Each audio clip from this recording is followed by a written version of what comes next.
طريقة البومودورو من الحاجات اللي فرقت معايا في حياتي، وأظن بداية معرفتي بيها كانت في مرحلة الثانوية، واللي أنا فاكره إني كنت بذاكر 45 دقيقة وآخد 15 دقيقة بريك. فسواء تعرف إيه هي البومودورو وبتستخدمها وبتحبها، أو كنت مختلف معاها وشايفها ضارة، أو ما تعرفش أصلا إيه البومودورو ديت، فالفيديو ده ليك. جهز أقوى فنجان قهوة أو أكتر مشروب أنت بتحبه، ويلا نبدأ.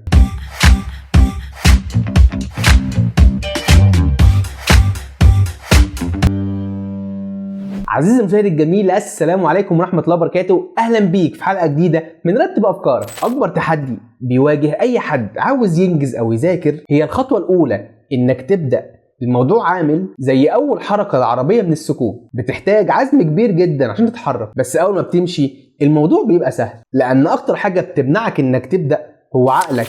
أيوه، عقلك اللي بيشوف الموضوع كبير ومحتاج جهد، فبيفضل يأجل ويسوف عشان يهرب من الضغط والتوتر. وهنا بيجي دور تقنية البومودورو. فايه هي البومودورو؟ البومودورو هي تقنية في واحد ايطالي اسمه فرانشيسكو سيريلو، كان طالب في الجامعة في اواخر الثمانينات، كان عاوز يلاقي حل انه يزود الانتاجية بتاعته والتركيز. في الثمانينات انت متخيل اللي اصلا ما كانش فيها مشتتات، فالراجل لقى منبه المطبخ اللي على شكل طماطمايه بقى يظبطه 25 دقيقة يشتغل وياخد 5 دقايق بريك، يشتغل 25 دقيقة وياخد بريك 5 دقايق، وبعد 4 جلسات كان بياخد بريك كبير شوية من 15 دقيقة لنص ساعة. والموضوع فرق معاه جدا لأنه اكتشف إن الفكرة كلها في الخطوة الأولى.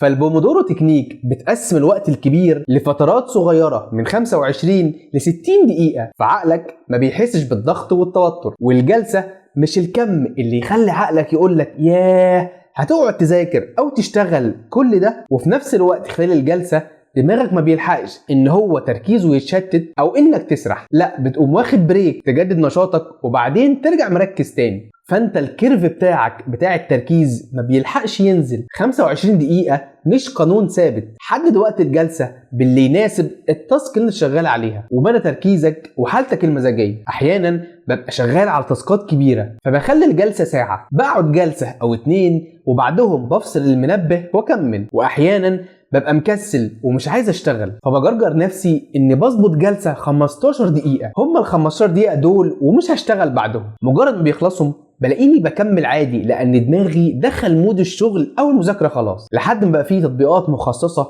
وابحاث ودراسات عن تقنية البومودورو اللي هي الطماطم بالايطالية، عشان كده سماها تقنية البومودورو تقنية الطماطم، عشان منبه المطبخ اللي على شكل طماطمايه. وافضل تطبيق عربي ممكن تستخدمه لتقنية البومودورو هو تطبيق سلطة الانجاز. اللي بيميز التطبيق ده انه بيديك حرية اختيار الجلسة من 5 ل 60 دقيقة، وتقدر توقف الجلسة وتكملها في اي وقت. وكمان تقدر من خلاله تحدد نوع المشاريع اللي انت شغال عليها، وتختار انت بتعمل ايه دلوقتي وحابب الجلسة تكون كام دقيقة. ولو اشتغلت على تاسك معينة ونسيت تشغل الجلسة تقدر تضيفها بعدين عادي جدا. وفي ميزة كمان في التطبيق، انت بتحط لنفسك هدف يومي، عدد معين من الدقايق انت ملزم انت تشتغله او تذاكره، ومع كل جلسة تستخدمها سواء 5 15 25 45 او 60 دقيقة بتاخد خطوة ناحية تحقيق هدفك اللي انت حاطه لنفسك. والتطبيق بيدي الهدف كله 3 نجوم، وبعد كده مع كل وقت انت بتستخدمه وباستمرارك في الجلسات هو التطبيق بيبين لك انت حققت نجمة او نجمتين او 3 نجوم من هدفك، ودي حاجة جميلة جدا. وخليك فاكر كلنا عندنا اهداف واحلام، بس مين فعلا بيلتزم بخطوات ثابتة هو محددها عشان يوصل للاهداف دي؟ الانضباط او الالتزام هو الجسر اللي بين الاهداف وتحقيق الاهداف دي. وانت بتبني جسر الانضباط ما تنساش تشوف الحلقات اللي فاتت، تستنى الحلقات اللي جايه، تسيب لنا رايك في البومودورو تكنيك في الكومنتات، شارك الفيديو مع معارفك واصحابك لعلهم يستفيدوا، ولو احنا على اليوتيوب نشترك على القناه.